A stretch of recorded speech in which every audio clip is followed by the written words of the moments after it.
Boa noite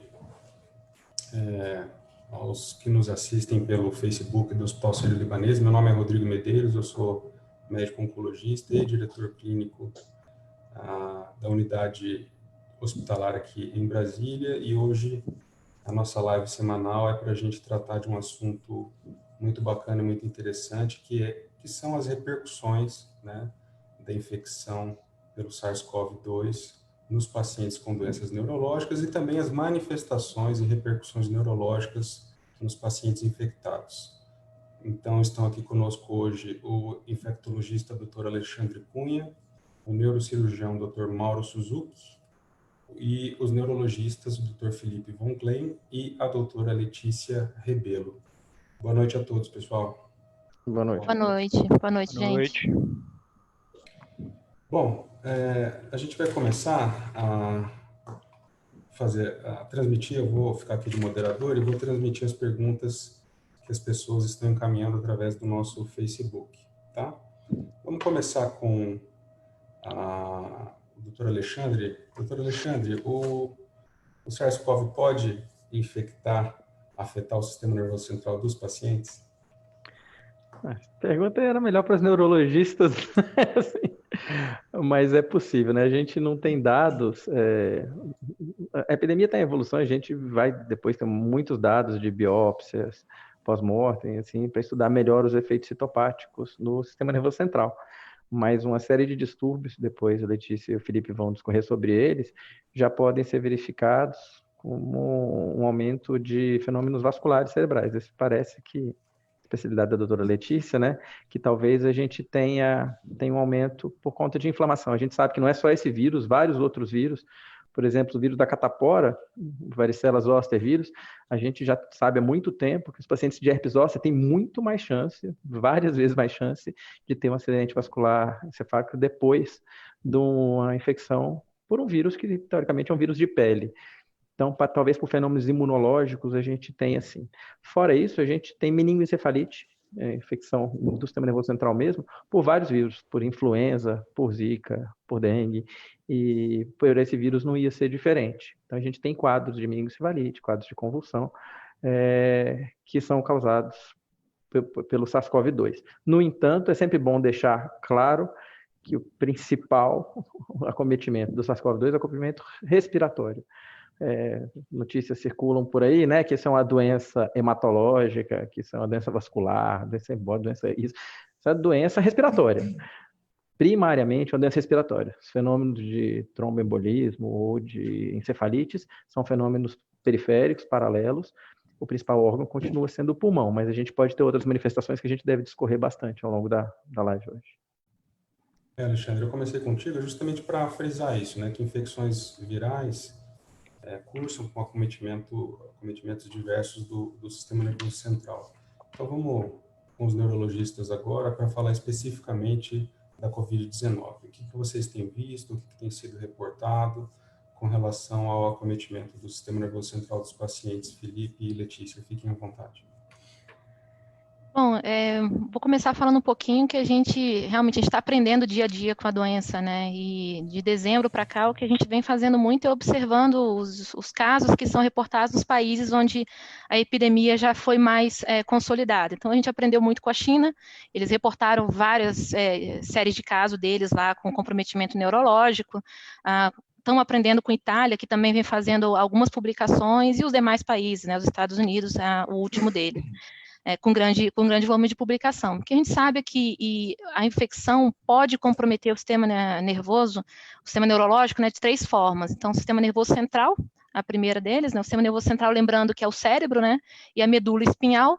Ele pode comprometer também o sistema nervoso periférico, né, que vem os nervos que ajudam o corpo, na verdade, o comando ali vem do sistema nervoso central, e esse comando se propaga pelos nervos para fazer a condução do impulso e a gente fazer os movimentos e tudo que a gente precisa. E também pode comprometer o sistema músculo-esquelético, né? Então, tem esses três graus de comprometimento que a gente vê nas séries de casos que estão sendo reportadas. E entre os sintomas neurológicos, tem vários, né? E a gente vai discorrer um pouco sobre eles. Existem alguns tratamentos trabalhos sugerindo em torno de 30% a 35% dos pacientes infectados com SARS-CoV-2 com comprometimento neurológico, né? Então, não sei se o Felipe quer acrescentar alguma coisa, Felipe. Como a doutora Letícia falou, né, nós estamos ainda numa curva de aprendizagem, e o que chama a atenção é que, devido à primeira pandemia, que foi do SARS-CoV-1, de infectar neurônios e ter essa manifestação de anosmia, hiposmia e ageusia, veio então essa possibilidade, né, essa possibilidade do SARS-CoV-2 também infectar neurônio e, através do nervo olfatório, migrar até a parte posterior, né, do cérebro e causar lá uma inflamação.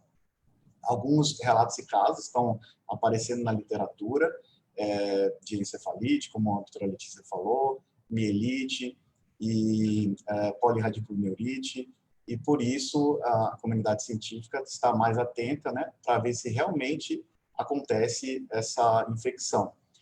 Pode ser, é uma hipótese, que o vírus nem chegue até os pulmões, como o doutor Alexandre falou, mas pode ser que exista alguma forma, ou o vírus sofreu uma mutação, e aí ele tem uma maior capacidade de infectar os neurônios e migrar, então, do bulbo olfatório para trás, lá para o sistema nervoso central, e causando, então, a encefalite, sem passar pelos pulmões. Isso ainda é uma hipótese, né, que está sendo estudada, e vários pesquisadores aqui no Brasil estão fazendo, então, essa pesquisa, inclusive nós, a Letícia e eu, nós estamos participando de uma pesquisa que foi iniciada lá em São Paulo, no IMT da USP, e nós estamos também participando aqui em Brasília, aqui no Ciclo Libanês, para investigar realmente qual é a frequência da infecção, se só se infecta o sistema nervoso central, se infecta a medula, se é só o sistema nervoso periférico, para depois, então, gerar hipóteses para saber como é que o vírus infecta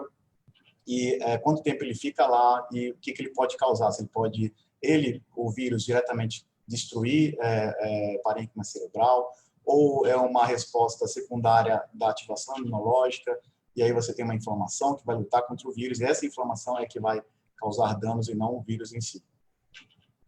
Letícia, quer completar?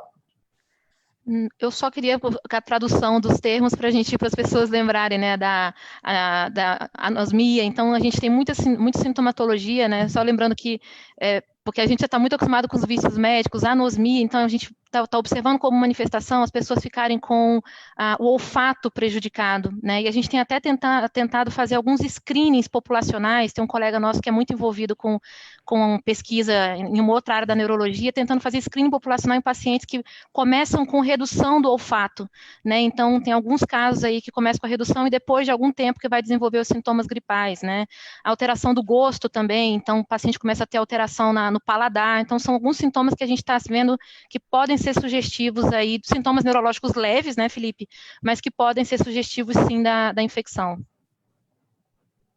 Legal. E, Letícia, falando um pouquinho mais especificamente da sua área de atuação, né, sobre acidente vascular encefálico.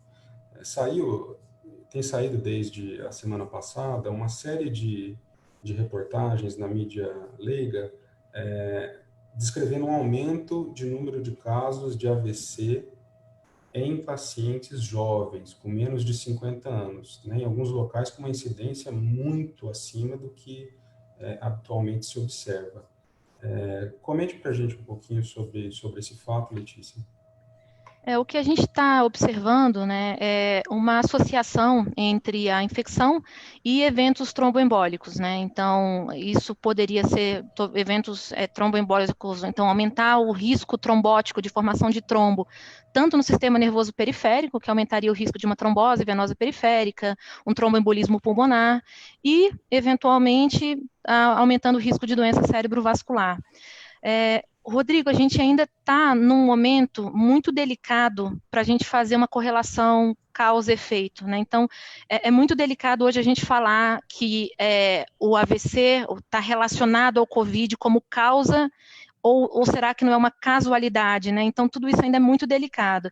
O que a gente teve realmente semana passada foi uma semana que meu celular não parou por conta desse meu foco em doença cerebrovascular, porque realmente saiu numa grande revista médica uma publicação importante, né, mostrando o aumento do número de casos no hospital lá em Nova York, que está no olho do furacão agora, né, que é o Hospital Mount Sinai. Então, eles chamaram a atenção que em 2 semanas, eles avaliaram, então, em 2 semanas desse ano, no meio da pandemia, eles viram que tiveram 5 casos de AVCs graves, né, então, comprometimento neurológico grave, AVCs isquêmicos em pacientes mais jovens, com menos de 50 anos. E se eles comparassem, né, com o período do ano passado, em geral, eles não tinham esse volume de AVC com tamanha gravidade em pacientes tão jovens. Então, realmente, eles chamaram a atenção, mas eles mesmos colocam ali no final que não dá para a gente ainda estabelecer uma relação causal, né? Ele simplesmente acende ali um alerta e tem uma série de críticas que a gente pode fazer em relação a isso, né? Inclusive, a gente sabe que vários serviços sofreram muito com redução do volume do AVC por conta da pandemia. Né, a gente tem um colega lá de Barcelona, que também, na Catalunha, foi muito afetada, né, pelo Covid. O serviço dele teve uma redução de 60% do volume de AVCs por conta da pandemia. Então, isso é muito alarmante. Então, o que será que pode ter acontecido lá em Nova York? Será que, de repente, o fluxo de pacientes por conta da pandemia não foi direcionado para esse hospital? Então, assim, é uma crítica, né, mas serviu como um alerta para a gente ficar um pouco mais atento. E, Rodrigo, só para a gente concluir um pouco essa parte de cérebro vascular, que é uma coisa que me preocupa muito, a gente tem observado com os colegas do Brasil inteiro, os pacientes, muitas vezes com sintomas neurológicos de AVC, eles procuram pouco a emergência se o sintoma for um sintoma leve, porque eles têm medo de ir para o hospital. Né? Então, aquele paciente que tem uma perda de força discreta, né, ou a sensibilidade, ou uma alteração de fala que ele acha que não é nada demais, ele evita ir para o hospital por conta da pandemia. E a gente perde a possibilidade de tratamento nesses pacientes. Então, é claro que a gente vai comentar sobre isolamento social, a gente sabe que a gente ainda está ali na curva, né, na ascendência da curva, mas a gente está até junto com a Sociedade Brasileira de Doença Cerebrovascular, outras sociedades já endossaram também no mundo inteiro. Então, a gente está até colocando ali uma hashtag AVC não fique em casa. Porque, realmente, se for sintoma de AVC e o paciente não procurar o hospital, a gente vai ter mais um problema, né? Então, e a gente sabe que o AVC é um problema de saúde pública, né? Uma epidemia global junto com uma pandemia agora. Então, a gente não pode ignorar esse fato também. Perfeito, Letícia, perfeito, né? E sobre isso, Rodrigo, assim, serve para AVC e serve para outras coisas, né?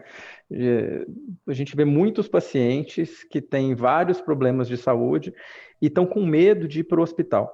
Importante a gente deixar a mensagem que a maioria dos serviços bons, que estão bem estruturados, eles têm um fluxo de recepção dos pacientes desde a entrada no pronto-socorro, onde os pacientes com suspeita de Covid-19 são triados, eles são examinados em locais separados, existe uma ala do pronto-socorro reservada para esses pacientes, de maneira que o risco de contaminação, exceto num sistema caótico ou não bem preparado, é muito baixo. E a chance de complicação de um problema de saúde qualquer, né, seja uma trombose, seja um AVC, seja um infarto, seja uma pneumonia, é muito maior do que o risco de qualquer em pronto-socorro. Então, a gente precisa falar isso. Fique em casa se você não precisar ir ao pronto-socorro. Como muitas vezes as pessoas vão no pronto-socorro fazer uma consultinha. Então, essa não vá. Agora, se você tiver com sintoma de uma doença potencialmente grave, vá ao pronto-socorro, que é seguro. A gente tem visto, né, na prática, hoje mesmo, os pacientes, por medo de se contaminar com a Covid, estão deixando de cuidar de problemas que estão instalados, né, que estão presentes. Um paciente hoje com câncer de próstata aparentemente agressivo, localmente avançado, postergando já por 1 mês a biópsia, né? E eu falei, olha, a gente tem que cuidar do que tá instalado, né? A gente, claro, está com todo o contingenciamento para minimizar o risco de infecção no ambiente hospitalar para esses pacientes, mas a mensagem é essa. Eu acho que as pessoas não podem esquecer das outras coisas. E ainda nesse tema, o que a gente tem visto muito é cancelamentos de procedimentos cirúrgicos que são necessários, né? E para falar um pouquinho sobre isso, vamos conversar um pouquinho com o Mauro. Maurão, aquele paciente que está em acompanhamento com um neurocirurgião, que tem uma indicação cirúrgica, seja por uma doença benigna, seja por uma doença maligna, um tumor, como é que vocês têm conduzido, como é que vocês têm orientado, o que você pode dizer para esses pacientes? Bom, Rodrigo, a neurocirurgia ela não foge à regra das demais especialidades cirúrgicas no que diz respeito ao fique em casa. Então, a primeira orientação no que diz respeito à orientação, aí as orientações a gente tem sempre que avaliá-las à luz do momento em que elas são dadas. A recomendação societária da Sociedade Brasileira de Neurocirurgia do mês passado foi que procedimentos eletivos poderiam ser postergados, com algumas ressalvas. Então, basicamente, são 3 tipos de patologia cuja necessidade de intervenção cirúrgica não pode ser postergada de forma alguma. Então, entram nessas indicações uma patologia chamada fístula licórica, ou seja, que é o vazamento do líquido que banha o cérebro por alguma cavidade ou até mesmo pelo crânio, geralmente decorrente de trauma ou após cirurgias. Isso tem uma emergência sobre o risco disso complicar para uma meningite. Então, são patologias decorrentes a traumas ou complicações operatórias. As correções de malformações congênitas abertas, isso não é um tema muito comum. As malformações congênitas abertas são as mielomeningocele, são aquelas crianças que nascem com defeito do fechamento do tubo neural e que precisam ser operadas logo depois que saem do ventre da mãe. E, finalmente, o grande rol de doenças que podem levar à dita hipertensão intracraniana, ou seja, o aumento da pressão dentro do crânio. Seriam as seguintes doenças: as neoplasias, tumores cerebrais benignos ou malignos, podem cursar com hipertensão intracraniana, as patologias vasculares, os vulgos derrames, as doenças obstrutivas da circulação do líquido, hidrocefalias, e, finalmente, os traumas que cursam com edema ou hematomas intracranianas.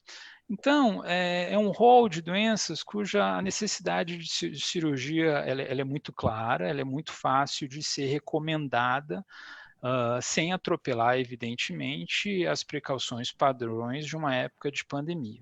Existe um outro rol de doenças, Rodrigo, que aí é uma discussão mais nebulosa, porque é difícil de você definir o que é urgência e o que é emergência. Então, vamos tomar, por exemplo, as patologias de coluna. A título de curiosidade, 60% da população ao longo da vida vai ter alguma crise de coluna em algum momento da vida. Imagine o paciente que está fazendo exercício em casa, não assistido, ou aquele que já tinha um problema de coluna antes, que precisava de uma reabilitação, também não está podendo ser assistido, então a gente está tendo muitas crises de lombalgia. Cirurgia para eventuais lombalgias é urgência? Teoricamente, não. Mas se a gente for pensar do ponto de vista humanista, dor é uma emergência, dor é uma urgência. Agora, frente a um cenário catastrófico em que a assistência ela não pode atrapalhar o andamento dos fluxos de atendimento do COVID, a recomendação da Sociedade Brasileira de Neurocirurgia para procedimentos de coluna não é só dor, mas é a instalação de algum tipo de déficit, ou seja, de alguma perda de função motora ou sensorial. E aí eu corroboro mais uma vez que essas recomendações elas não são maiores do que a soberania do paciente e seu médico assistente em escolher de ser ou não tratado cirurgicamente durante a pandemia. Legal, Mauro. A Maria Cláudia Cavalcante escreveu aqui para a gente. Fiz uma cirurgia neurológica há 1 ano.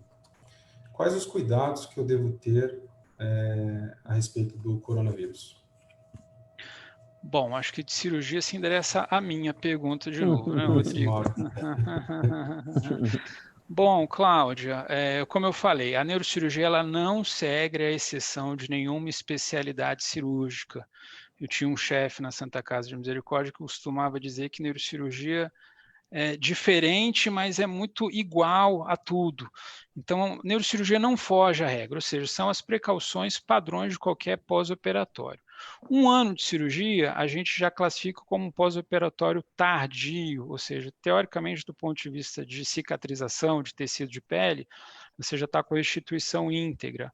Do ponto de vista de recuperação neurológica, a gente sempre observa a melhor recuperação dos 2 primeiros anos, quando você tem uma injúria. Ou seja, são as recomendações padrões. Recomendação padrão na época de pandemia é: continue fazendo o segmento ambulatorial regular com o seu médico assistente, o seu neurocirurgião, fique em casa, e as medidas padrões da pandemia. Ou seja, não há nenhuma exceção à regra dentro da neurocirurgia. Legal, Mauro. Vamos fazer um rodízio aqui e tratar um pouquinho agora sobre doenças clínicas. Para o Felipe e para a Letícia, eu tenho uma doença autoimune e tomo medicamentos imunossupressores. Isso pode afetar em relação ao Covid-19? Felipe, essa é para você, Felipe. Bom, eu acho que é uma excelente pergunta. Eu acompanho muitos pacientes com doenças autoimunes e a recomendação é que você não pare o tratamento. Inclusive, isso já com uma experiência vista na Itália, onde muitos pacientes com esclerose múltipla, por exemplo, moram lá, e os pacientes, fazendo a análise, né, dos casos, nenhum evoluiu de uma forma pior do que uma pessoa que não tinha uma doença autoimune como esclerose múltipla. Então, a princípio, se o indivíduo tem uma doença autoimune e está controlado, não deve ser suspensa ao tratamento dela. Inclusive, até como a Covid-19, né, tem um componente inflamatório muito grande, algumas drogas que são usadas para tratar a esclerose múltipla estão sendo testados para pacientes com forma grave de Covid-19, né? Então, mais um motivo, não suspenda a medicação que você esteja usando, né? Se tiver miastenia graves, esclerose múltipla, neuromielite óptica e assim vai. Isso serve para outras doenças também, não só as neurológicas, doenças reumatológicas, os pacientes HIV positivos, que é da minha praia, né? Assim, recomendação, porque muitas vezes acha que tem que fazer alguma coisa diferente. Como o Mauro já falou, continue fazendo o que você está fazendo. Interessante, Felipe, que nos pacientes HIV positivos a gente já tem um número grande, né? Uma doença muito comum, a gente não viu o pior desfecho. Mesma coisa nos pacientes com doenças imunomediadas do sistema nervoso, a gente não sabe explicar. Não parece ser um grupo de risco, parece que os obesos, hipertensos, cardiopatas são muito um grupo de risco maior do que o paciente HIV positivo, algo que é até contraintuitivo, né? Se a gente pegar 2 pacientes e falar HIV positivo e um obeso, quem você acha que vai evoluir pior com a Covid? O obeso, o HIV positivo. Né? Mais um indício, né, mostrando que muito da gravidade da doença, a Covid-19, pode estar relacionada a uma hiperativação do sistema imune, né? Então, se você tem um sistema imune mais controlado, você vai ter uma doença menos grave. Então, mais um indício. Sobre esse ponto, a Bárbara Tavares pergunta para a gente. Pessoas com imunidade abaixo do normal podem não apresentar febre? Quais outros sinais e sintomas elas podem apresentar? Como devem proceder? Alexandre? Então, Bárbara, assim, primeiro precisa a gente definir o que é imunidade abaixo do normal, né? Esse é um termo muito utilizado pela população leiga e o consultório, a queixa de rotina até, eu vim aqui investigar porque minha imunidade é muito baixa. E quando você vai fazer uma história, fazer uma anamnese, ver o que essa pessoa já teve de infecções, ela não teve nada além de infecções triviais, autolimitadas, que o organismo lidou muito bem com a infecção. Então, certamente 90% das pessoas que acham que tem baixa imunidade não tem, ou mais do que isso, talvez, assim. As doenças realmente que têm imunossupressão, algumas deficiências congênitas de anticorpos, outras doenças imunológicas ou reumatológicas, essas doenças a gente não pode falar muito ainda, porque está bem no início da epidemia. Sobre a febre, mesmo pessoas que têm imunidade intacta podem não apresentar febre. Febre não é um sintoma onipresente na Covid-19. Então, a gente tem que prestar atenção a todo o conjunto de sinais e sintomas. Então, febre é um dos sintomas, mas tosse é outra, falta de ar é outra, diarreia pode apresentar em alguns quadros, e a anosmia, que é a perda do olfato, que o Felipe falou, é muito interessante, porque ele é um sinal que ele é muito pouco frequente, então ele é pouco sensível, acontece em 5% dos pacientes, mas ele é muito específico, porque outras infecções virais, gripes, resfriados, toxoplasmose, citomegalovírus, várias viroses, não cursam com esse fenômeno de maneira tão pronunciada. Então, se você tiver, ao ter perda completa do olfato, isso já é uma boa sugestão de que realmente pode ser Covid, mas só lembrando que cerca de 5% talvez das pessoas vão ter isso como sintoma.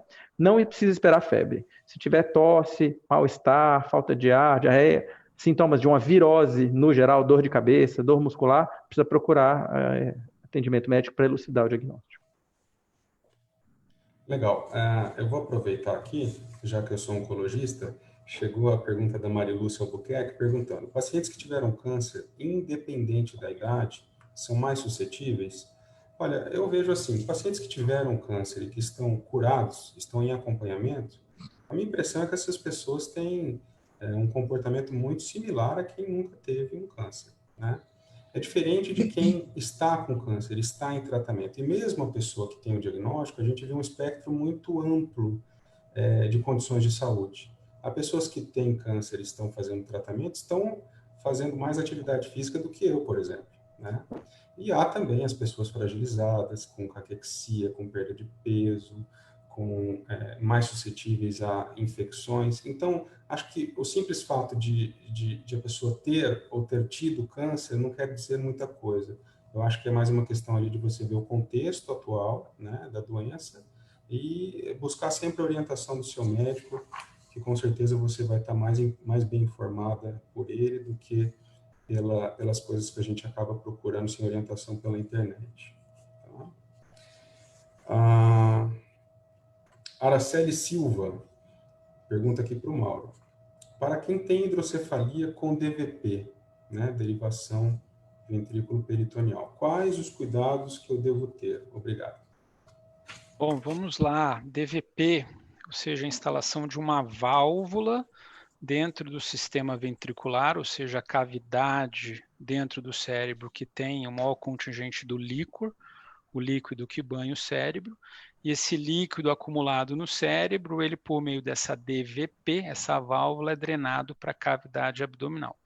Ou seja, a gente está falando de uma paciente que tem uma doença crônica, a hidrocefalia ela não tem cura, ela tem controle com a DVP, e que tem um dispositivo implantado, ou seja, tem um catéter conectando a cavidade cerebral ventricular com a cavidade peritoneal. Mais uma vez, são as recomendações padrão de precaução. O fato de ter um dispositivo implantado, seja uma válvula, um marca-passo medular, um botão de fechamento de crânio, um clipe de aneurisma, não aumenta a sua susceptibilidade, não aumenta risco, não coloca você numa situação mais desfavorável numa pandemia de Covid. E aí eu levanto até um ponto curioso. Há muitos estudos que mostram que não há replicação viral no líquor de Covid. Eu não sei se o Felipe, a Letícia e o Alexandre podem complementar isso.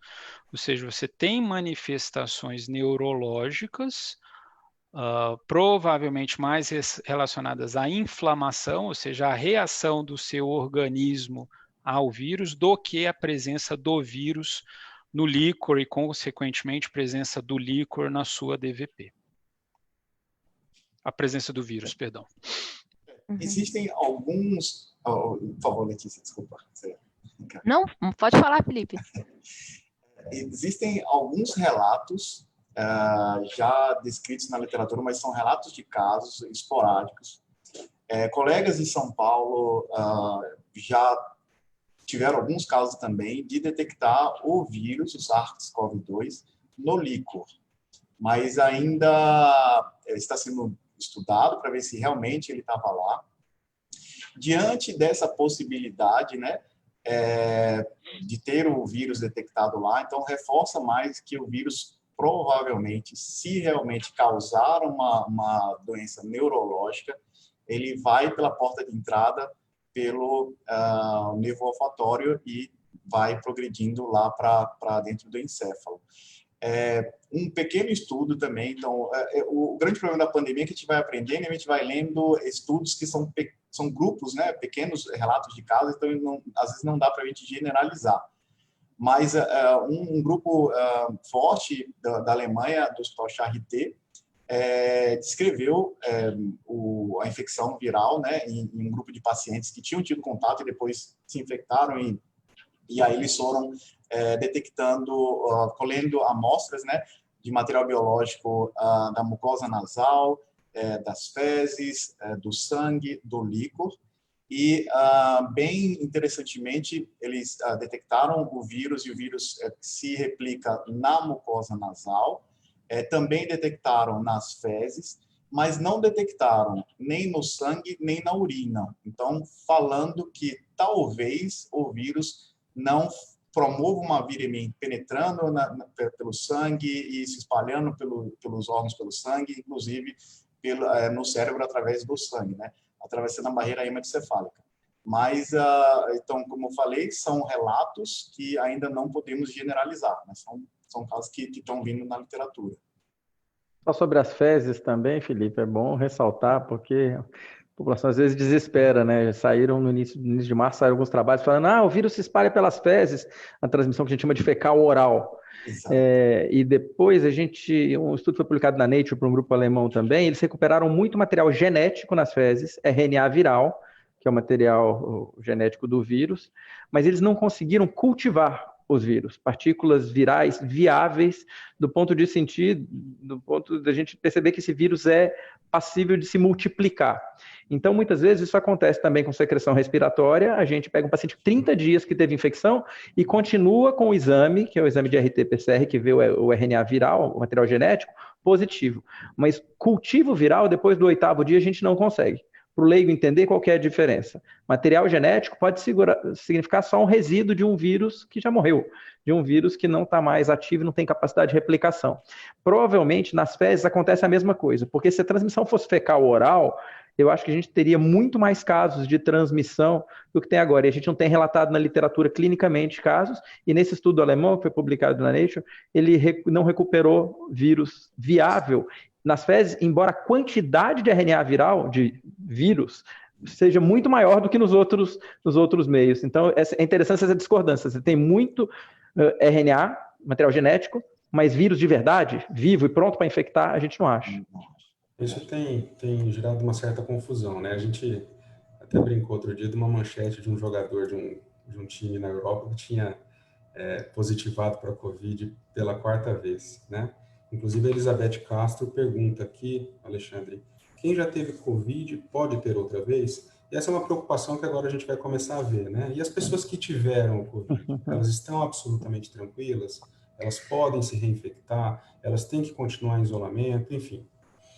Essa pergunta provavelmente é a pergunta mais relevante neste momento da pandemia, né? Quando a gente está passando pela metade da pandemia, você vai, e agora?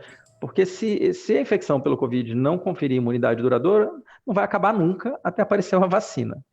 Então, eu vou passar impressões, é uma coisa dinâmica, a gente está em evolução do conhecimento, mas até o momento a resposta é sim, pelos seguintes motivos. A gente tem países onde o pico já passou há muito tempo, e nesses países, se fosse possível uma pessoa pegar Covid 2, 3 vezes, pelo contato, pelo menos uma série de 10, 20 ou 30 casos a gente teria documentado na literatura, já com milhões de casos, dezenas de milhões de casos no mundo. Então, a gente pega países como a Itália, França, Espanha, ou Nova York, que já tem muito tempo, e a gente não vê os primeiros pegando de novo, 1 mês, 2 meses depois, sendo que o vírus está circulando muito ativamente. Então, essa é uma evidência epidemiológica que fala a favor de a gente achar que não tem contato. Outra coisa importante a gente ressaltar é que os anticorpos, porque as pessoas, essa é outra coisa que tem um frisson, a pessoa quer dosar anticorpos, fazer a sorologia para ver se ela tem anticorpos, para ver se ela está imune. Até onde a gente sabe, não tem essa correlação. Você pode não ter anticorpos e estar imune, porque a imunidade contra vírus é uma imunidade do tipo celular, não necessariamente depende da presença de anticorpos. Então, esse exame não te dá o passaporte da imunidade. Se você tem sorologia positiva, você está protegido para sempre, e se você não tem, você pode pegar de novo. Até onde a gente tem de conhecimento agora, as pessoas que contraíram a Covid e se curaram, elas não têm chance de pegar uma nova infecção pelo SARS-CoV-2 a despeito de exames sorológicos negativos, mesmo se a sorologia não virar. Porque as pessoas estão achando isso. Se eu fizer o exame e ele não der positivo, é porque eu não desenvolvi anticorpos e, portanto, eu não estou imune. Até agora a gente não sabe. A pergunta que está em aberto, acho que não é nem essa. É quanto tempo dura a imunidade? Porque se a imunidade durar 6 meses ou 3 meses, a gente estaria vendo isso que está vendo agora. Ninguém se reinfecta. Mas e ano que vem? O vírus pode estar circulando. Então, existem doenças que dão imunidade duradoura e tem doenças que dão imunidade transitória. A gente ainda não sabe como isso vai se comportar, isso só daqui a 6 meses, 1 ano, para a gente ter mais dados sobre isso. Eu acho que é importante deixar claro, se uma pessoa já foi infectada uma vez, então ela vai adquirir uma certa imunidade, ela pode se infectar de novo, mas essa segunda infecção vai tender a ser mais branda, vai tender como se fosse a primeira infecção uma vacina, só que uma vacina natural que você tomou, e às vezes subsequentes que você for exposto ao vírus, a tendência é você não ter um quadro mais grave, mas um quadro mais leve, cada vez. Ou assintomático, acho que na maioria das vezes, até assintomático, porque a gente já sabe que mais ou menos 50% das pessoas já são assintomáticas na primeira infecção. Depois, se elas forem reinfectadas, a chance delas cursarem com quadro clínico é bem pequena, talvez 90% de assintomático. Por isso que a gente explica de maneira geral que você não vai ter nova doença. Agora o vírus pode entrar em contato, mas seu organismo vai dar conta de lidar com ele sem que isso tenha manifestação. Legal. A gente está tendo aqui bastante questionamentos a respeito das potenciais complicações, sequelas, né? Pelo menos 3 perguntas aqui que eu gostaria de ler, acho que elas estão mais ou menos juntas. A Tami pergunta se o Covid-19 deixa sequelas, né? A Tainara pergunta se há relatos de manifestações neurológicas tardias. E uma pergunta minha, Letícia e Felipe, vocês têm visto o síndrome de Guillain-Barré após a infecção por Covid? Isso tem sido relatado? Expliquem para a gente primeiro o que é a síndrome de Guillain-Barré. Vamos falar um pouquinho sobre as manifestações tardias da doença.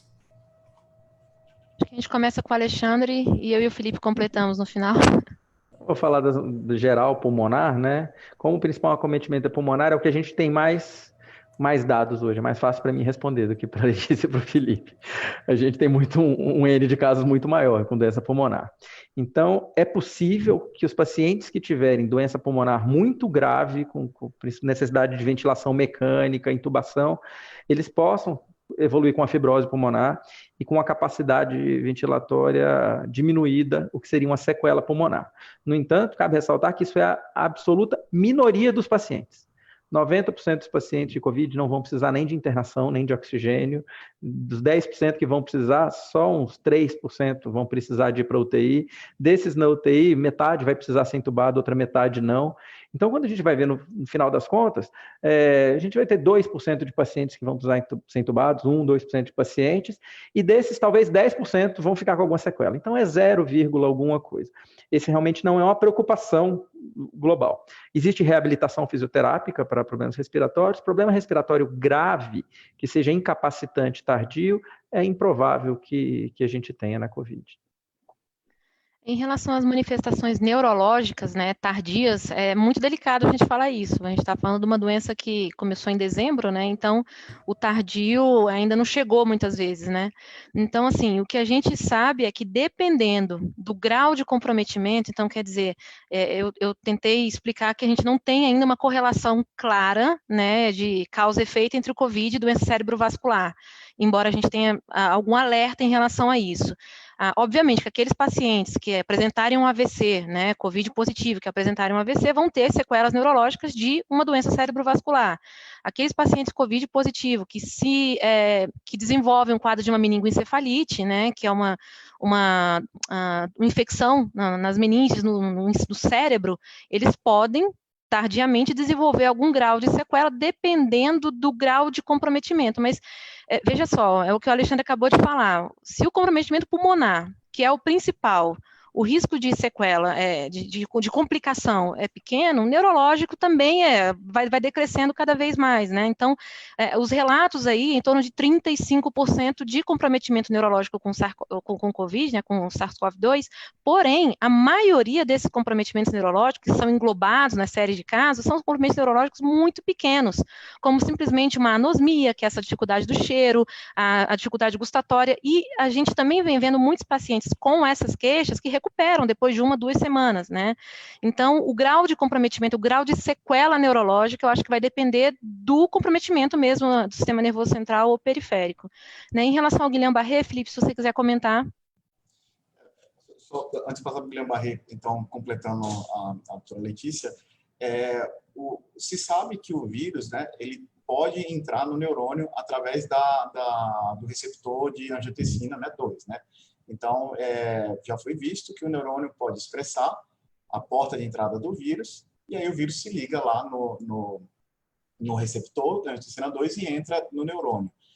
Agora, saber se esse vírus vai permanecer lá dentro do neurônio, se ele se integra ao genoma do neurônio, isso não é sabido, né? Pelo menos se sabe que nenhum coronavírus faz isso. E as manifestações que você tem na hora, né? Se tiver muita inflamação e levar a uma lesão estrutural, você vai ficar com uma sequela. Agora, dizer que o vírus vai tardiamente promover algo, isso não se sabe e aparentemente não, porque ele vai causar uma inflamação na hora ou ele vai ser destruído pela inflamação, ou a inflamação vai causar um dano maior lá. Com relação a Guillain-Barré, então, essa síndrome de Guillain-Barré é uma inflamação no nervo periférico. Então, o nervo, ele é como se fosse um fio, um que leva a motricidade, que faz o músculo se movimentar, e outro leva a sensibilidade. Então, por um mecanismo que a gente chama de mimetismo molecular, então o sistema imune começa a enxergar parte das proteínas, os antígenos que formam o nervo, como se fosse o vírus. E aí, como o sistema imune está reativo contra o vírus, vai atacar o nervo que apresenta aquela proteína parecida com o vírus. E essa inflamação pode levar, então, a uma alteração da força muscular e uma alteração da sensibilidade. Então, isso que é o Guillain-Barré. Você vai ter uma inflamação que vai causar uma fraqueza e uma alteração da sensibilidade. Às vezes, essa fraqueza é tão intensa que faz com que a pessoa pare de respirar, porque também o processo de respiração é comandado pelos músculos, é comandado por um processo automático, mas você tem lá os nervos levando o comando para expandir a caixa torácica e desinsuflar. Então, é isso que é o Guillain-Barré. Com relação na Covid-19, tem alguns casos também, mas nada muito frequente, alguns relatos de casos esporádicos. Então, o sistema imune monta uma resposta contra o vírus, alguma partinha do vírus, uma partícula é parecida com o nervo, e aí você inflama e tem a síndrome de Guillain-Barré, que quando acontece, né, aí a gente facilmente trata ela, a gente identifica e trata ela no hospital, aí tem a plasmaferese, a imunoglobulina, que vai, então, diminuir essa inflamação e vai devolver a força e a sensibilidade para aqueles membros acometidos. Legal. Alguns questionamentos aqui sobre uma doença muito prevalente que as várias formas de demência, né? Primeiro, acho que é cedo para a gente dizer, mas indiretamente pode acontecer, se o COVID pode estar relacionado a uma demência, e quais os cuidados que os familiares têm que ter com algum paciente portador de demência em sua casa. Eu li esse artigo, não sei se essa pergunta foi baseada num artigo de revisão que surgiu aí, tem até acho que um grupo brasileiro que participa. Eu não sei, pelo menos não tenho nenhum racional dizendo que então, o vírus penetrasse no sistema nervoso central e o vírus aí efetuasse uma inflamação, alterasse o funcionamento do nervo, promovesse alguma alteração energética nesse nervo, desse neurônio, desculpa, fazendo com que esse neurônio venha a se degenerar com o tempo. Então, eu não sei, isso ainda está na zona de especulação. Dizer que a infecção pelo coronavírus vai levar depois a uma demência, a uma doença de Parkinson, uma doença neurodegenerativa, eu acho que não temos dados para falar isso. É muito, muito, muito pouco provável que isso aconteça. Não sei se vocês têm outra opinião. O que eu acho, em relação à demência, o que eu acho que a gente tem que deixar o alerta é que, geralmente, os pacientes que têm demência são pacientes idosos, né? E a gente sabe que os idosos realmente são um grupo de risco para o COVID. Então, assim, eu acho que o cuidado que a gente tem que ter em relação ao paciente que tem uma demência é o cuidado que a gente tem que ter com o paciente idoso. Lembrando que a gente não pode, né, o paciente que tem um quadro demencial, seja qual for a demência dele, geralmente é um paciente que toma muito remédio, né? A gente não pede, a gente não orienta que seja suspenso, assim como os outros colegas já falaram que seja suspenso qualquer remédio por conta do medo do coronavírus. Então, não. Manter a rotina de remédios, manter o isolamento social, um cuidado redobrado com esse idoso, principalmente, né, a gente estava conversando sobre os grupos de risco, né? Parece que o pessoal do HIV não é um grupo de risco importante, a esclerose múltipla, né, as doenças autoimunes não são um risco tão importante, porém, os pacientes idosos, em geral, tem um conglomerado de fatores de risco que esses sim estão em comum com a minha patologia preferida, né, com o AVC e também com a COVID-19. Então, quer dizer, a hipertensão, o diabetes, né, a obesidade, né, enfim, todos esses fatores de risco que estão ligados, né, a doenças cardio e cerebrovasculares e são muito mais prevalentes no paciente idoso, são fatores de risco também em comum com a doença, né, com o COVID. Legal. Duas perguntas agora, falando um pouquinho mais sobre a questão de prevenção e imunizações, etc. Acho que o Cunha pode ajudar a gente. Se eu ficar doente com Covid-19 e não tiver mais vaga no SUS, qual medicamento eu posso usar em casa? As pessoas vão começar a morrer dentro de casa e nas portas dos hospitais. Acredito ser necessário compartilhar essas informações. E a Ana Luísa Lemos, querida, pergunta se pacientes com câncer de pulmão em tratamento com imunoterapia devem se vacinar contra a gripe, influenza e contra a pneumonia. A segunda pergunta da Ana Luísa é mais breve, né? Pacientes com câncer de pulmão, com qualquer patologia pulmonar, seja asma, enfisema pulmonar, devem se vacinar sempre contra a pneumonia e contra a gripe, em pandemia de Covid, fora de pandemia de Covid, essa é a recomendação geral para esse grupo, isso não muda. As vacinas não têm nenhum efeito contra a Covid, mas a gente não quer agregar duas patologias pulmonares, né? Só pegar influenza e Covid, pneumonia bacteriana e Covid, piora. A outra é uma pergunta bem relevante, porque ela contém várias coisas, dava para a gente ficar 40 minutos, vou tentar falar só uns 2 minutos sobre esse assunto aqui. Então, tem 2 tópicos que a pessoa que perguntou, como chama, Rodrigo? Tem o nome? Está sem áudio. A Luciana Barros. Luciana.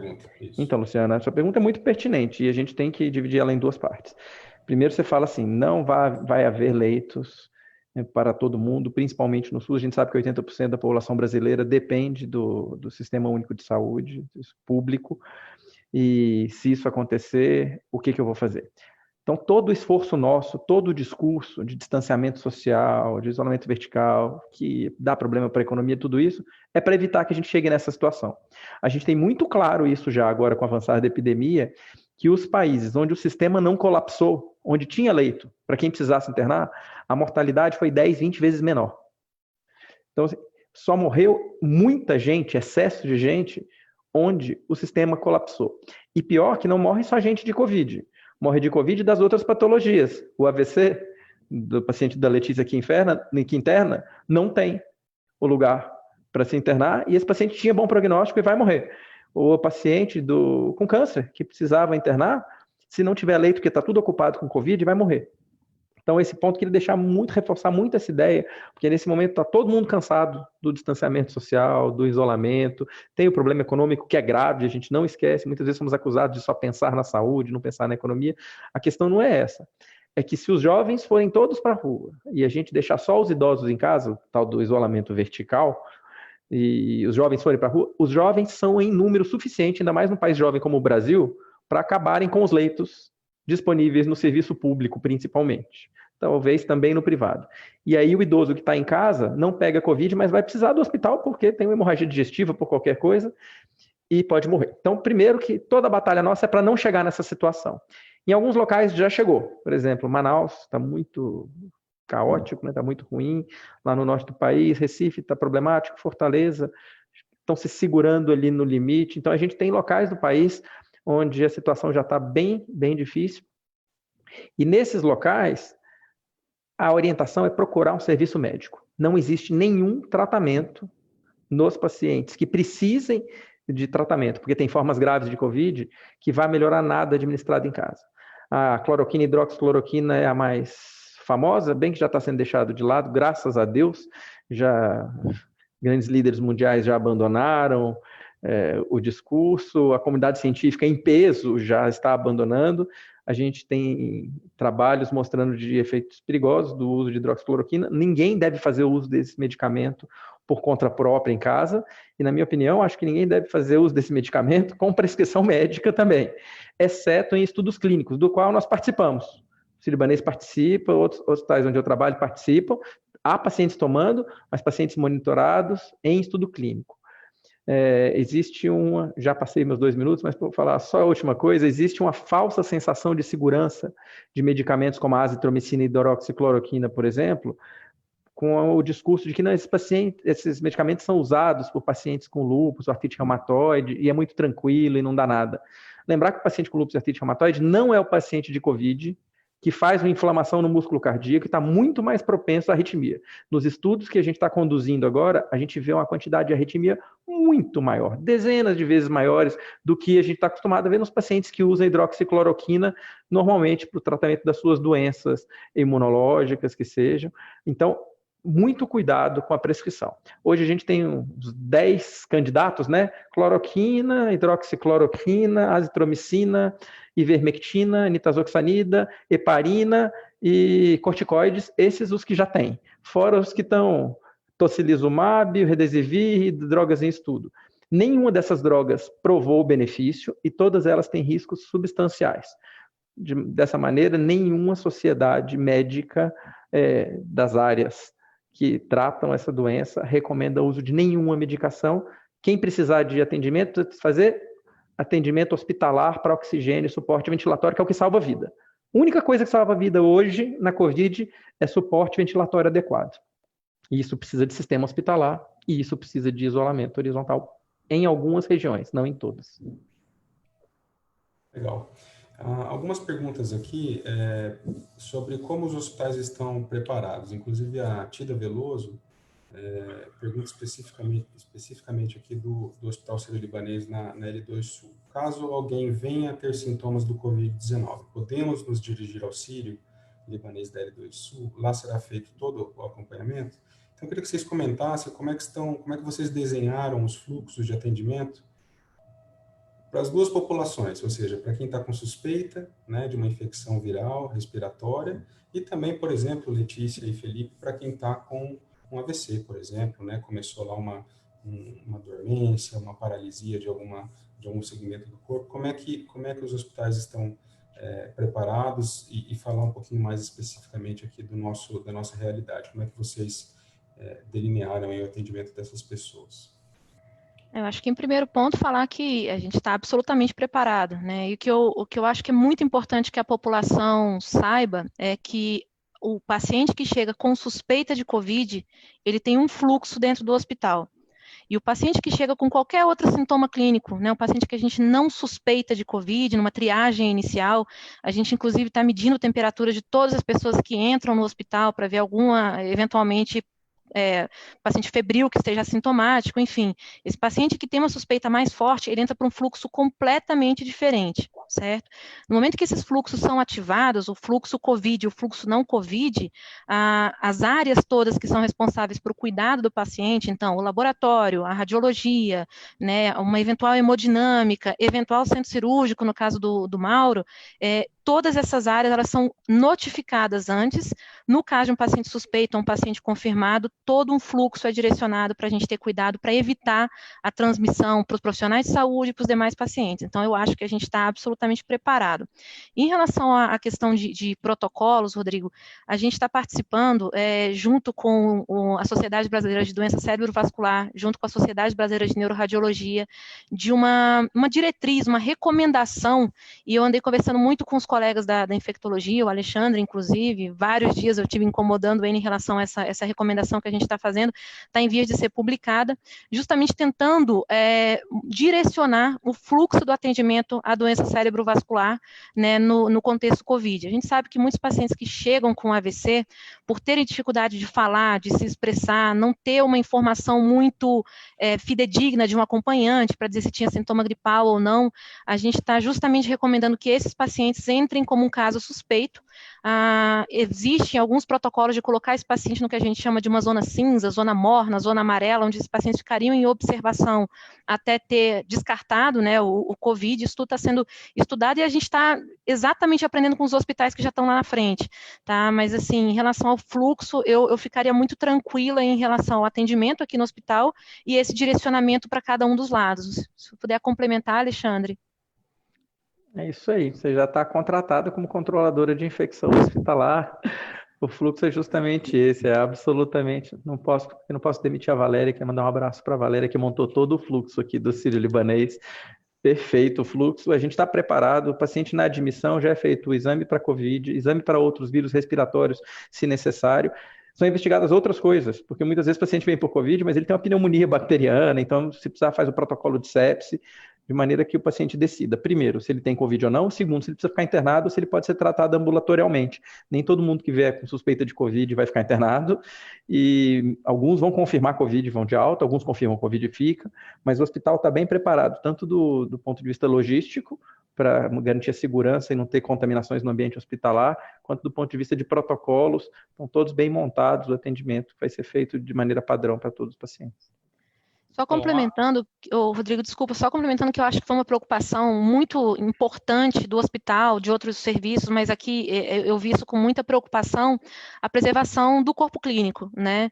Então, os recepcionistas, o pessoal da enfermagem, todo o corpo clínico do hospital, né, seja ele assistencial ou administrativo, está muito ciente dos protocolos, né? Então, a preservação do corpo clínico do profissional que trabalha na instituição é muito importante, né? Porque é a força de trabalho. E isso, de maneira absolutamente direta, impacta também na assistência dos pacientes, né? Porque a gente evita menos contaminação cruzada, então tudo isso eu acho que é muito importante. Bacana. Maurão, comenta um pouquinho da rotina no centro cirúrgico, como é que vocês estão preparados por lá? Perfeito, eu endosso a questão dos fluxos que a Letícia e o Alexandre falaram. A rotina no centro cirúrgico, o Rodrigo, ela envolve dois agentes que a gente acaba não falando muito.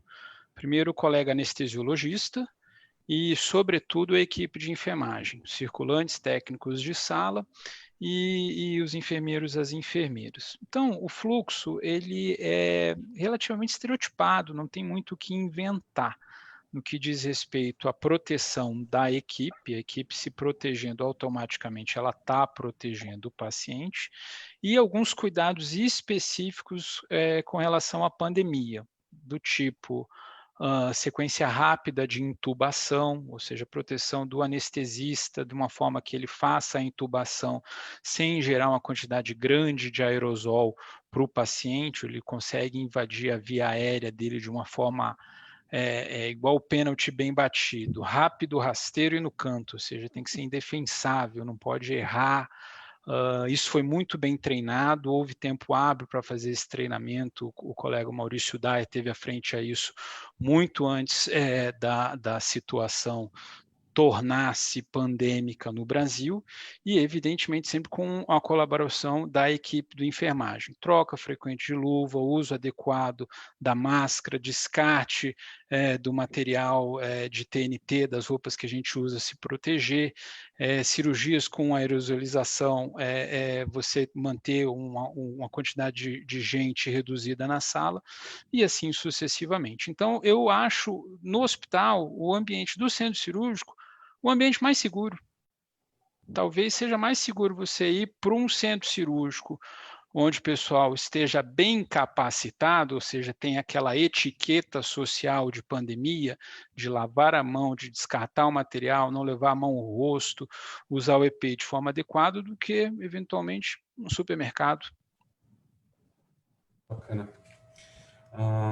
Alexandre, as pessoas preocupadas aí com o inverno que está próximo. A Ailton Rocha pergunta: nos países em que os hospitais colapsaram, eles estavam no inverno. Isso significa que vamos passar por momentos difíceis na saúde em junho, julho e agosto?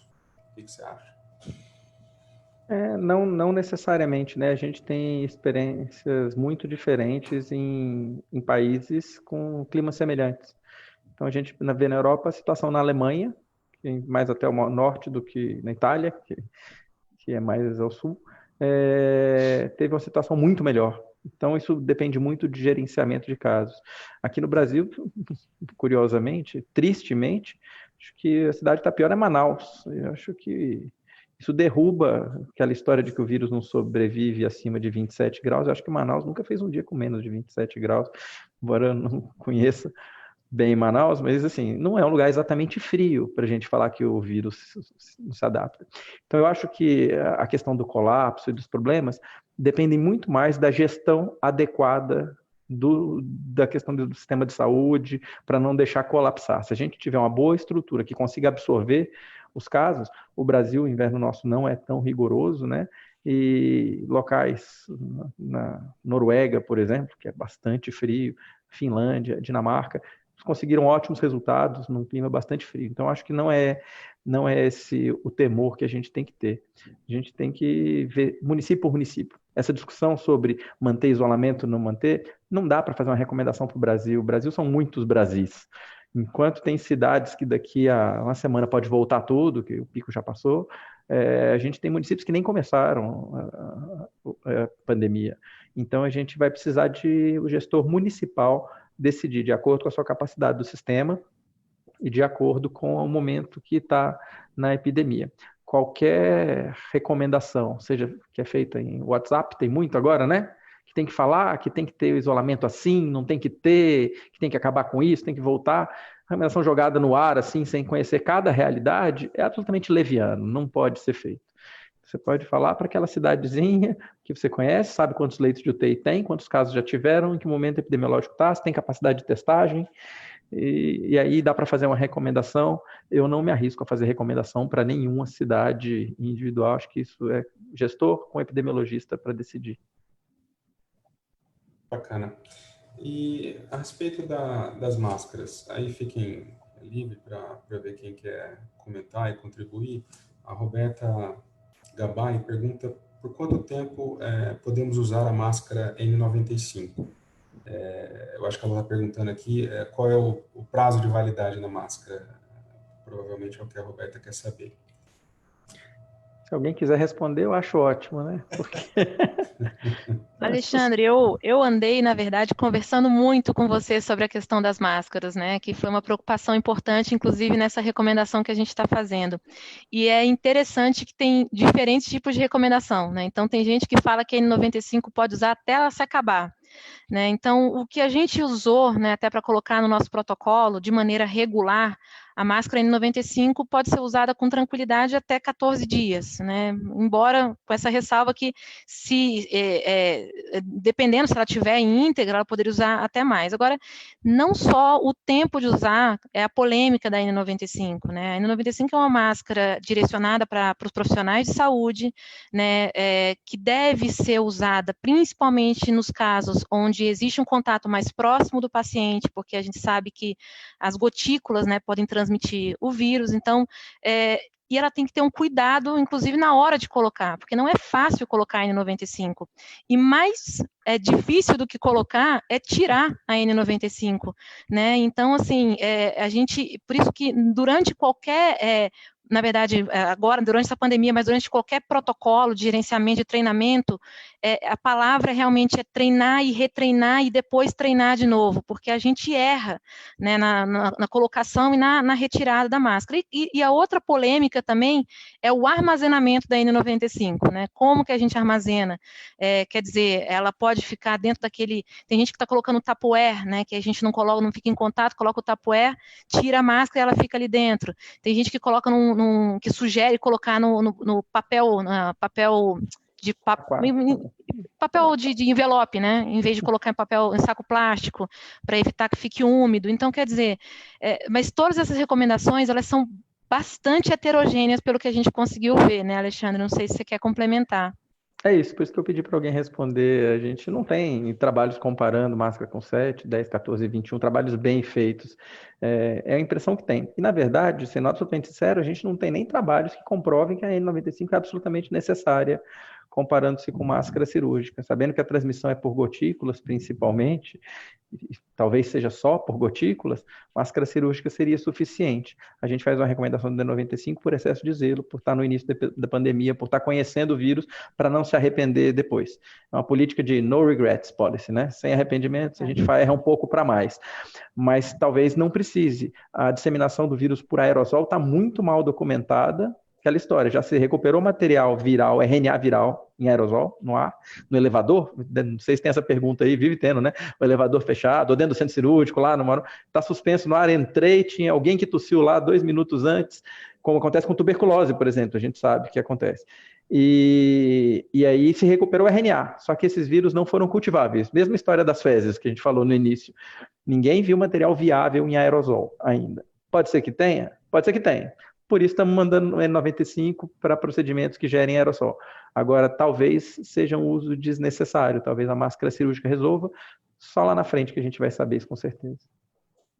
No centro cirúrgico, só corroborando o que o Alexandre está falando, para não haver um desespero inadvertido por busca de máscaras de N95 para uso regular, dito uso civil no dia a dia, nós mesmos, neurocirurgiões em geral, nós estamos reutilizando as máscaras. O racional é guardar bem condicionado e utilizar por 14 dias, ou seja, é um uso racional. Eu acho que isso vai ao encontro da recomendação da casa e do Alexandre. Ana, a Socorrinha Bezerra faz uma pergunta interessante aqui sobre os antitérmicos, né? Ela fala, olha, a Novalgina e o paracetamol são medicamentos recomendados pelos médicos e a gente pode usá-los até 3 vezes ao dia porque não prejudica. Que acho que seria bacana comentar uma coisa, Cunha, porque até um conhecido meu outro dia me ligou e falou, poxa, eu comecei com uma febre aqui, rapaz, estou mal, já tomei uns 3 diclofenaco e saiu a dengue no dia seguinte, né? Então, acho que vamos fazer esse alerta, né, que de repente pode ser um outro diagnóstico e há medicamentos que podem, inclusive, piorar o quadro, né? Então, isso é muito importante. A gente está numa superposição, pelo menos aqui no Distrito Federal e várias outras regiões, de 2 epidemias, né? De Covid e de dengue. Eu tenho visto mais dengue do que Covid, ultimamente eu empatando. Também. Então, empatando. E aí todo mundo acha que é Covid, porque a gente muda o foco. Esse é um outro problema da epidemia, né? A gente esquece que as outras doenças existem e deixa de fazer diagnóstico. Então, dengue é um diagnóstico importante e a gente precisa evitar medicações que sejam mais tóxicas. Então, anti-inflamatório nunca é uma boa coisa para tratar febre, né? Febre é bom antipirético. Dipirona e paracetamol. Mesmo ibuprofeno, que teve uma discussão no início, que já caiu a contraindicação a ibuprofeno, foi bem nas 2 primeiras semanas que a Itália teve muitos casos. Já os estudos mostraram que não há problema, mas não é a melhor droga, né, para febre. Para febre são drogas que não tenham nenhuma toxicidade gástrica ou renal. Então, dipirona e paracetamol são 2 boas escolhas se não houver outras contraindicações. Dipirona, principalmente alergia, que algumas pessoas têm. Paracetamol é paciente com doença hepática, desde que as doses não sejam muito altas, até pode, mas cuidado só com a superdosagem de paracetamol. Mas, via de regra, é isso. E não achar que tudo é Covid, você está certinho, assim, tem outros diagnósticos, né? Tem outros diagnósticos. Só nesses últimos 3 dias eu tive 2 dengues que acharam que era Covid e eram... Não, uma dengue, um citomegalovírus, e hoje eu internei um paciente que estava com hepatite grave, ictérico, amarelo, hepatite aguda, que foi no consultório achando que era Covid. Então, a gente precisa fazer outros diagnósticos. Pergunta aqui da Morgana Borges, para o doutor Alexandre. Doutor Alexandre, o vírus sobrevive nas superfícies? Como ele pode ser transmitido de forma mais rápida? Essa é outra questão, ele sobrevive em superfícies, a duração de quanto tempo ele fica viável em superfícies depende de fatores ambientais, como temperatura e umidade, e o tipo de superfície também. Portanto, é extremamente variável. Não vou conseguir te dar um dia e falar, o vírus fica um dia, fica 10 dias. Depende da temperatura, umidade e qual o tipo de superfície. Dito isso, é importante a gente ter as medidas de higiene de mão por causa disso. Existe a transmissão pessoa a pessoa, que a gente consegue melhorar com o uso de máscara, distanciamento entre as pessoas, mas maçanetas, botão de elevador, porta, todo lugar que a gente encosta, a gente, ao tocar em qualquer objeto, a gente deve fazer a higiene de mãos, ou lavar a mão, ou usar álcool em gel, porque a gente involuntariamente leva a mão ao nariz e à boca. Não adianta falar, não, mas eu não levo. Leva. Se a gente pegar um vídeo depois da nossa filmagem aqui, nós devemos ter levado umas 100 vezes a mão no nariz e boca somando. É instintivo do ser humano, a gente leva. Então, se você pegou em alguma coisa, álcool em gel logo depois, e esse é o melhor meio de prevenir, porque você não sabe se aquela superfície está contaminada ou não. Legal. A gente já está com um pouquinho não, mais de uma hora aqui de bate-papo, e vamos caminhar já para o fechamento. Eu queria que cada um de vocês fizesse uma consideração final, e depois eu queria que o Alexandre falasse um pouquinho, de maneira mais específica, sobre perspectivas de vacina. Já tem algum país que está mais à frente? Há, de fato, algo palpável, algo que a gente já possa trabalhar com algum prazo, ou ainda não? Vamos lá, então, Felipe. Bom, então, para finalizar, falando sobre o tema, né, de hoje, que são as manifestações neurológicas associadas, possíveis, né, associadas ao SARS-CoV-2. Então, existe uma hipótese de que as pessoas poderiam ter uma doença neurológica associada ao vírus. Ainda não está confirmada. Vários estudos estão sendo feitos, inclusive aqui no Brasil. Nós aqui do Sírio-Libanês de Brasília estamos participando. Até mandar um abraço ao pessoal lá do Emílio Ribas e do MT da USP, que estão liderando esse estudo, onde nós estamos vendo se o vírus infecta o sistema nervoso central, a medula, que faz parte do nervoso central, o sistema nervoso periférico, o músculo, e a doutora Letícia vai falar depois da parte cerebrovascular também. E nós estamos tão vigilantes e esperamos que passe logo essa pandemia, né? E conforme os resultados dessas pesquisas vão sendo analisados e liberados, nós vamos difundindo esse conhecimento aí para que todos fiquem alertas com relação a essa possível relação com o sistema nervoso central, periférico, e aí vai. Letícia?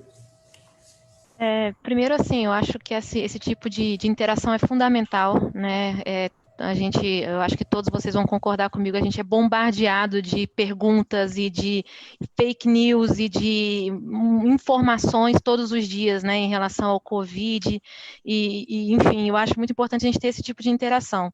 Eu acho que como recado final, né, exatamente o que o Felipe falou, a gente está aprendendo com a doença dia a dia, artigo a artigo, série de caso, então é impressionante como é dinâmico o aprendizado que a gente vem tendo. Então, se eu tivesse preparado, né, algum material para essa live semana passada, já seria completamente diferente essa semana, porque o volume realmente está muito alto.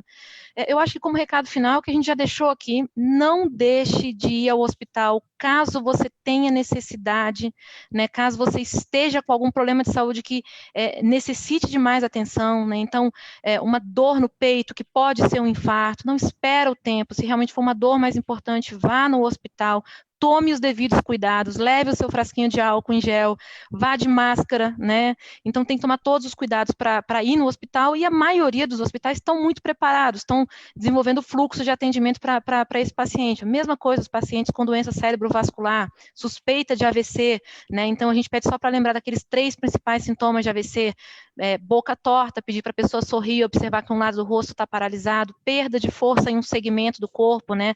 Seja o lado direito do corpo, o lado esquerdo, e dificuldade para falar, dificuldade para entender uma frase simples, né? Eu gosto de falar que o céu de Brasília é azul.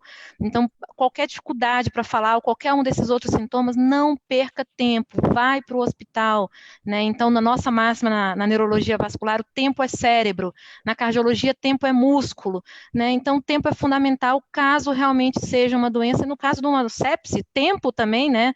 Muda o prognóstico dos pacientes, diminui óbito, enfim. Então, se for alguma suspeita mais grave, leve os seus cuidados e procure atendimento. Legal, Letícia. Maurão, suas considerações finais, amigo. Bom, para ser bem breve, já que a gente focou mais em temas neurológicos e neurocirúrgicos, acho que uma recomendação geral para os pacientes portadores de doenças crônicas neurológicas, epiléticos, enxaquecosos, pacientes com distúrbio de movimento do tipo Parkinson, doenças demenciais, seria o seguinte: mantenham suas medicações, mantenham o segmento regular ambulatorial com o seu médico assistente. A maioria dos neurocirurgiões, neurologistas, profissionais da área de saúde estão extremamente complacentes no que diz respeito a tirar dúvidas, mesmo que não seja presencial, lançar a mão de alguma modalidade de telemedicina e, na medida do possível, fique em casa. Bacana. Cunha, comenta um pouquinho sobre aquela questão da vacina que eu te perguntei. Acho que é um tema bacana. Então, a vacina é a grande esperança para todos nós, não só para essa doença, como para as doenças infecciosas em geral. Os pacientes HIV positivos estão esperando há anos já, né, há quase 40 anos, esperando uma vacina. A gente sempre espera a vacina para todas as doenças infecciosas, e é inacreditável existir que no mundo de hoje existam pessoas contra a vacina, né? Coisa que é completamente inconcebível. Vacina para o SARS-CoV-2 não vai ser útil no próximo ano, até o ano que vem. Porque o processo de desenvolvimento da vacina em si não é complexo. Inclusive, escutei essa semana alguma notícia: Israel já tem a vacina pronta. Acontece que o problema não é produzir a vacina. O problema é testar a vacina em humanos. E diferente do que a gente tem para testes de medicamentos, onde você usa um medicamento para uma doença aguda, para uma pneumonia, para uma crise convulsiva, que você dá o remédio e vê o efeito logo depois, vacina tem que esperar a população se infectar naturalmente, ou não, por conta da vacina. Então, do que você produz a vacina, você precisa imunizar um grupo, não imunizar outro grupo, observar a natureza durante meses, às vezes 6 meses, às vezes 1 ano, e depois analisar os dados dos que foram vacinados e não foram, para ver se houve diferença. Esse processo não depende dos cientistas tentarem acelerar. Isso não tem nada a ver com o desenvolvimento da vacina. É o teste que é lento pela natureza da infecção. Não é ético a gente ter um processo onde a gente expõe a pessoas deliberadamente à infecção para ver se uma vacina funciona. Isso foi feito num passado negro, né? Existe um filme, O Jardineiro Fiel, que a gente vê isso, né? Dando doença para a pessoa para ver se o remédio funciona. Não vai ser assim que vai ser feito. Então, a gente vai ter pelo menos mais 1 ano para esperar uma vacina. A gente precisa de todas essas outras medidas. Medicamentos, que seriam um substituto até ter a vacina, os estudos que têm saído são muito ruins, assim. Inclusive o Remdesivir, que é a novo popstar, né, foi divulgado no Salão Oval como sendo nova droga maravilhosa, vai ter uma ação como o oseltamivir, que é o Tamiflu, remédio para gripe, talvez abrevie os sintomas em pouco tempo. Não tem muita esperança. Como mensagem final aqui que eu queria deixar, talvez não relacionado à doença, que eu já falei na outra live, um caso que me aconteceu essa semana. Uma grande amiga que mora em São Paulo me ligou para falar que alguém do condomínio dela tinha sido infectado. Teve o diagnóstico. E a síndica do prédio estava muito preocupada porque a pessoa ia levar o lixo, sair de casa para levar o lixo, e se tinha alguma lei que proibisse ou não a pessoa de sair do apartamento dela, para não infectar o resto do condomínio, porque a pessoa sai, pode pegar na porta da salinha onde guarda o lixo. E aí primeiro expliquei que a pessoa tem que sair para levar o lixo, ela não pode viver com o lixo 14 dias dentro de casa, que a pessoa tem que sair para levar o lixo, e toma os cuidados, saia de máscara, higienize as mãos antes de pegar na maçaneta, depois, normal. Mas a principal coisa que eu acho que o condomínio devia se preocupar era com a empatia. Da pessoa que está lá 14 dias e alguém ligar para a pessoa e falar, você quer que leve uma comida para você? Você está precisando de alguma coisa? Das pessoas ligarem. Acho que a melhor nota do condomínio não era assim, ó, existe uma pessoa infectada aqui, tomemos cuidados com o apartamento B908. É assim, pessoal, B908 está com problema, quem puder ajudar, liga lá, pergunta se ele precisa que leve alguma coisa, pergunta se ele precisa que leve o filho na escola, que a escola não está tendo no caso, né? Mas assim, pergunta se ele precisa de alguma coisa, de ajuda, bater papo pelo telefone, depressão. Então, acho que o exercício de empatia nesse momento onde a gente tem uma epidemia que não tem vacina, não tem remédio, é o melhor que a gente pode fazer, por enquanto. É uma oportunidade para que todos nós saiamos dessa epidemia com mais altruísmo, né, com mais solidariedade, tá? Queridos, eu agradeço a vocês pelo tempo, tá? Pela disponibilidade de estar aqui respondendo perguntas que são importantíssimas das pessoas, né? O feedback que a gente tem recebido tá muito legal, e queria convidar as pessoas que estão nos assistindo a acompanhar as redes sociais do Hospital Sírio-Libanês. A gente vai tentar manter a regularidade dessas lives. Semana que vem já tem um tema escolhido, será sobre o câncer de mama, né, na quarta-feira, às 19 horas. E eu desejo uma boa noite a todos, fiquem com Deus, cuidem-se de vocês mesmos e de suas famílias. Tchau, tchau. Tchau, gente. Obrigada. Tchau, tchau.